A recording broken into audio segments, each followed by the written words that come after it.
سردیوں کے موسم میں عموماً یہ ہوتا ہے کہ پتے بہت تیزی سے گرتے ہیں.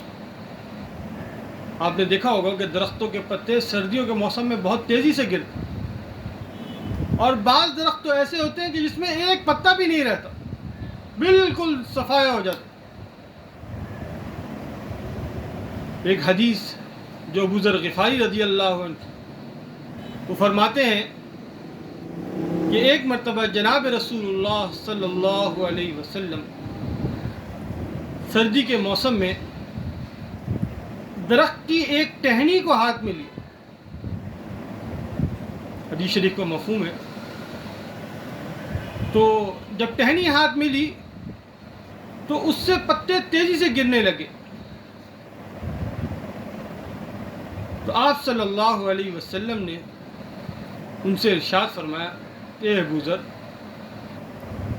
جب ایک مسلمان بندہ اخلاص سے نماز پڑھتا ہے، اللہ جل جلالہ کی عبادت کرتا ہے، تو اس کے گناہ ایسے ہی معاف ہو جاتے. جب اخلاص سے نماز پڑھے گا، اخلاص سے رکوع سجدہ تحمل کے ساتھ کرے گا، اچھی نماز جب پڑھتا ہے تو اس بندے کے تمام گناہ معاف ہو جاتے.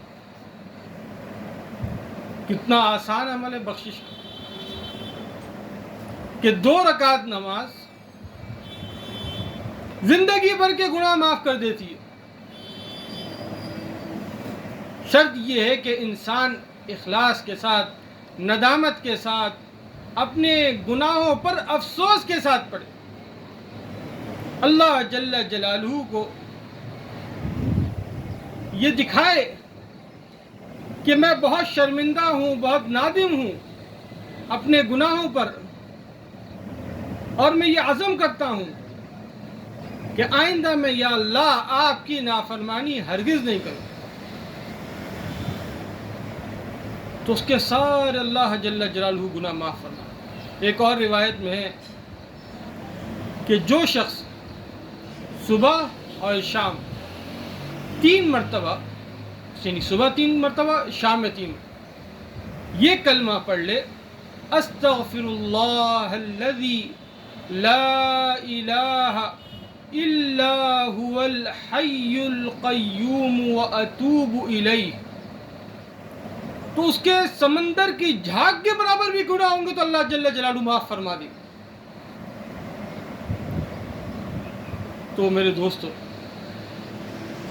یہ موقع ہے، زندگی جب تک ہے تو معافی کا موقع بھی میسر، اور جس وقت زندگی ختم ہو جائے گی تو اس وقت تو سب نظر آ جائے گا. نماز جو پڑھ رہے ہیں، جو ذکر کر رہے ہیں، جو تلاوت کر رہے ہیں، اس کا جو ثواب نظر نہیں آتا تو وہ سب نظر آ جائے گا. ابھی ذی الحج شروع ہو گیا ہے، تو بڑے مبارک ایام ہے یہ.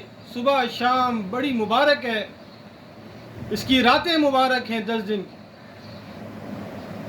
یہ تو سیزن آ گیا کمانے کا. جیسا ایک تاجر جب سیزن آ جاتا ہے، جب اس کا سیزن آ جاتا ہے تو وہ اپنی ساری مصروفیات کو ادھر ادھر کر دیتا ہے. گھر میں کوئی بیمار بھی ہو جائے تب بھی دوسرے کے حوالے کر دیتا ہے اس کو کہ بھائی سارے سال کا دار و مدار اس سیزن پر ہے، تو اب اس سیزن کو کیسا چھوڑ دوں میں. تو بھائی یہ کمانے کا سیزن ہے، یہ نیکیاں کمانے کا سیزن ہے. یہ اللہ جل جلالہ نے ہمیں عطا کیا. اگر وہ چاہتے تو ہمیں ذی الحج کے ایام سے پہلے ہمیں موت دیتے.